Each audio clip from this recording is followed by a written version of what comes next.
بسم اللہ الرحمن الرحیم۔ موسیٰ علیہ السلام اور قصی کا واقعہ۔ حضرت موسیٰ علیہ السلام نے ایک دفعہ اللہ تعالیٰ سے پوچھا، میرے ساتھ جنت میں کون ہوگا؟ ارشاد ہوا، فلاں قصاب تمہارے ساتھ ہوگا۔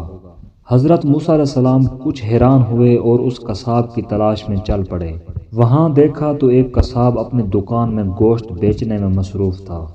اپنا کاروبار ختم کر کے اس نے ایک گوشت کا ٹکڑا ایک کپڑے میں لپیٹا اور گھر کی طرف روانہ ہو گیا۔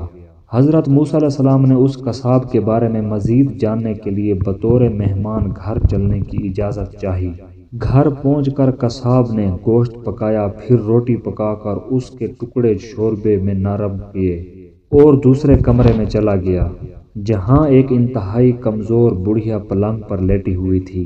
قصاب نے مشکل سے اسے سہارا دے کر اٹھایا، ایک ایک لقمہ اس کے منہ میں دیتا رہا۔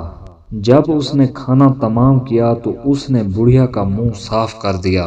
کھانا کھا کر بڑھیا نے قصاب کے کان میں کچھ کہا، جسے سن کر قصاب مسکرا دیا اور بڑھیا کو واپس لٹا کر باہر آ گیا۔ حضرت موسیٰ علیہ السلام جو یہ سب دیکھ رہے تھے، آپ نے قصاب سے پوچھا، یہ عورت کون ہے اور اس نے تیرے کان میں کیا کہا جس پر آپ مسکرائے؟ قصاب بولا، اے اجنبی، یہ عورت میری ماں ہے۔ گھر پر آنے کے بعد میں سب سے پہلے اس کے کام کرتا ہوں۔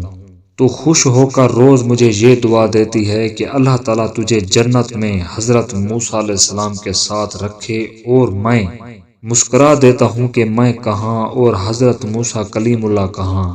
دوستو، ویڈیو اچھی لگی ہو تو چینل کو سبسکرائب اور ویڈیو کو لائک کر دینا۔ شکریہ۔